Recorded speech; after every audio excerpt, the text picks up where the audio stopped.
Ya, saudara terkasih dalam Kristus. Hari ini sabda dari kitab Yesaya kita dinyatakan tentang orang kafir pun, karena bagi tanggapan orang-orang Yahudi, semua orang kafir yang tidak ada darah keturunan Abraham memang tiada harapan untuk mendapat keselamatan. Tanggapan orang-orang Yahudi bahwa semua orang kafir ini mereka hanya dicipta dan kemudian tujuan hidup mereka akan masuk ke dalam neraka. Tiada pengharapan. Sebabnya orang-orang Farisi mereka menyingkir orang-orang kafir.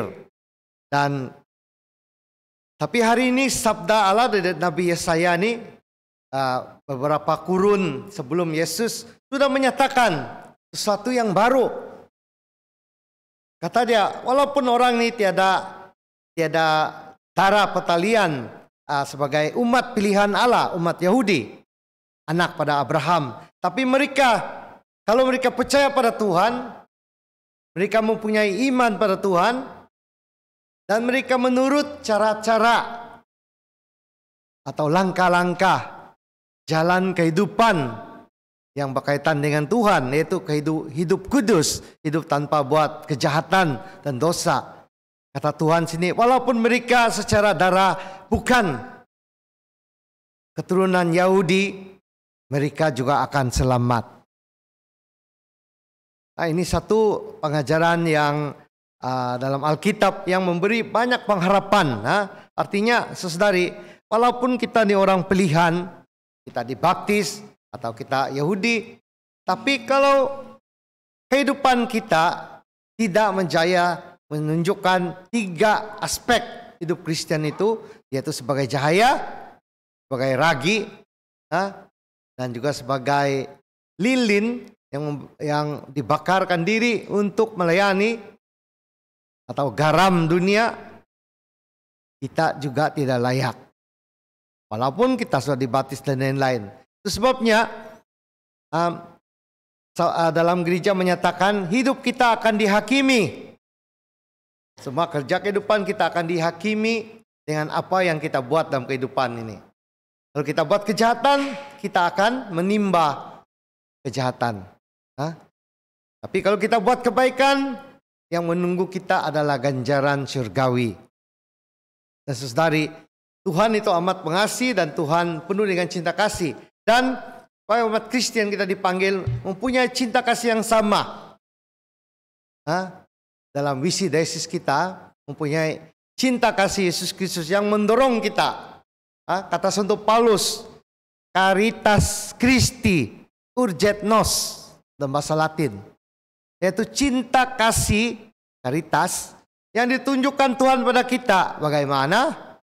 Mengampuni dosa-dosa kita, memilih kita sehingga kita dibaptis, memanggil kita secara nama, persendirian, pribadi. Hubungan kita dengan Tuhan satu hubungan yang pribadi. Dan atas kebaikan Tuhan untuk mengampuni dosa kita, membimbing kita sepanjang jalan kehidupan kita. Itu sebabnya kata Santo Paulus, Caritas Christi urget nos, mendorong kita. Urget, mendorong. Untuk apa, saudari? Bersaksi pada Tuhan. Ini penting. Tapi bagaimana kita boleh bersaksi pada Tuhan? Sabda dalam Injil menyatakan kita bagaimana. Perempuan tadi itu dia seorang Syro-Phoenician. Apa artinya? Syro-Phoenician artinya mereka menyembah berhala Baal, yaitu Tuhan kesuburan, agama kafir. Dan dia menghadapi masalah ini di mana anak perempuannya yang disayanginya, yang satu-satu yang ada padanya sedang tenat. Satu masalah yang serius dirasuki oleh iblis. Kalau orang dirasuki iblis, hidupnya tidak normal, macam orang gila.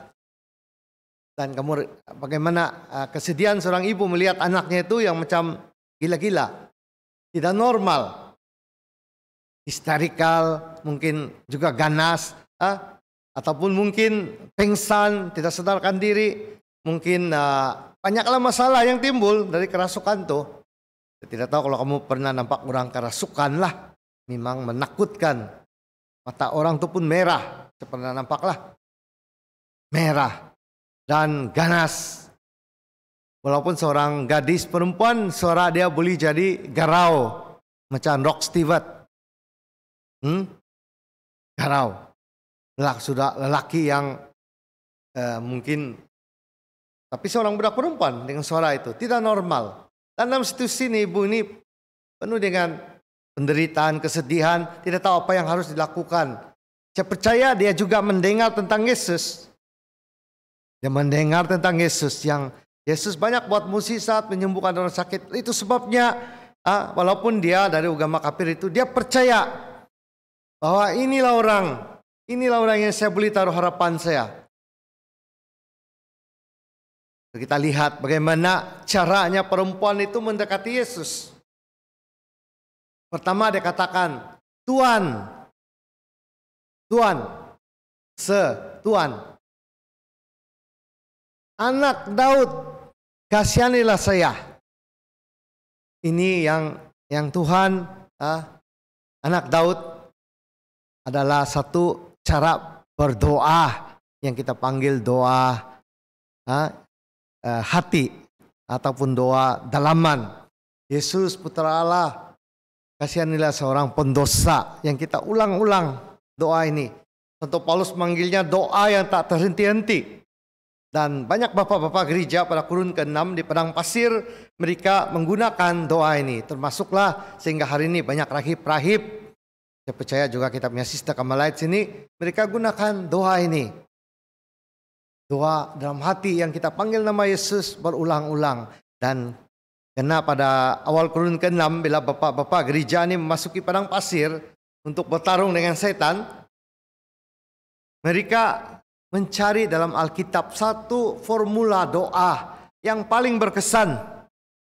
Dan mereka menjumpai dalam Alkitab doa orang buta dari Jericho.